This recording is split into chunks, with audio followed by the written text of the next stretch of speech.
Bago nga ako magsaing kanina ay inurungan ko nga muna ang aming mga maruruming mga plato. At pagkatapos ko namang mag-urong ng plato ay na-separate ko na nga itong gamit na napupunta sa amin na gamit nga ng aking inay. Yan nga yung mga gamit na kadalasan pag binibigyan nga kami ng ulam or ng kahit ano ng aking inay. Ultimo nga kutsara ay napupunta sa amin gawa nga ng mga anak ko kapag wala kaming malinis na kutsara ay pupunta nga sa kabila at dun nga hihiram ng kutsara. Kaya nga eto isinuli ko na dahil baka nga mamaya wala nang gamit ang mga inay ko at sa amin na nga napunta lahat. At dahil sawa na nga kami sa itlog dahil wala na nga kaming ginawa kundi itlog na lamang ang ulamin ay eto nga nagpakuha nga ako kay Chauma ng isang fried itik. At nung malaman nga ng mga anak ko na fried itik ang aming ulam aba ay pumapalakpak ang mga tenga. Lalo na nga itong si grade 6 tingnan nyo naman ang pagkakangiti. Kaya nga kahit marami pa kaming bahaw na kanin, talaga namang nagsaing pa nga ako ng isang kasirola dahil alam ko namang mapapalaban kami ng kain. Pero kung ang ulam namin ay itlog o kaya ay dilata ay malamang ay hindi na nga ako magsasaing dahil konti lang ang makakain nila.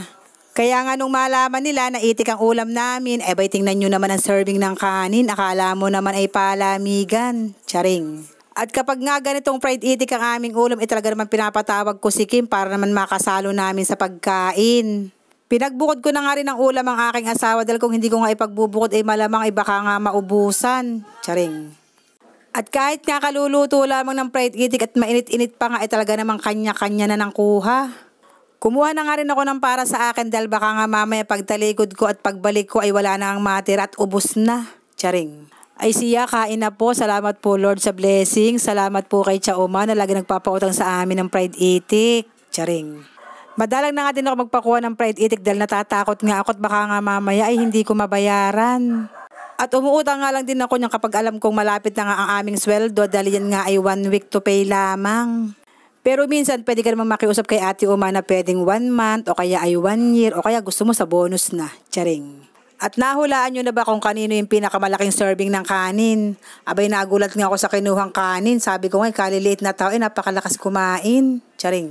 Sabi nga niya ay masarap nga daw ang ulam kaya marami siyang kinuhang kanin. At nung makakain na nga kami at mga busog na ay eto na nga kanya-kanya na nga ng pwesto. Sa sobrang kabusugan nga ay umakit na nga si grade 6 sa taas at gusto na nga daw niyang humiga. Ang sabi ko nga ay maglakad-lakad muna para mapagpag naman ang kanyang kinain. At pagbaba ko naman inadatnan ko naman si Criminology at si Kim na nagpapahinga na dahil sobra na nga daw ang kanilang kabundatan. Charing. Pati nga si grade 10 ay narito sa baba at hindi ko nga mabidyohan dahil nga walang pang itaas na damit. At paglabas ko naman ay dito ko naman nakita si ABM sa harap ng tindahan ng aking inay. Matutulog na kasi ang aking inay kaya nga sabi ko kay ABM siya muna ang bantay dahil ako nga ay magbo-voice over. Kapag nga ganyang matutulog ng aking ina, ikapatid ko na lamang ang bantay sa may tindahan kaya nga binabantayan din namin siya. Kaya nga kung hindi ako magbabantay, tumatawag nga ako ng kahit isa sa mga anak ko. 1 oras lamang naman kami magbabantay dahil pagdating nga na alas 8 ay nagsasara na nga kami. Like, comment and share and papalo na rin po. Yun lang, salamat!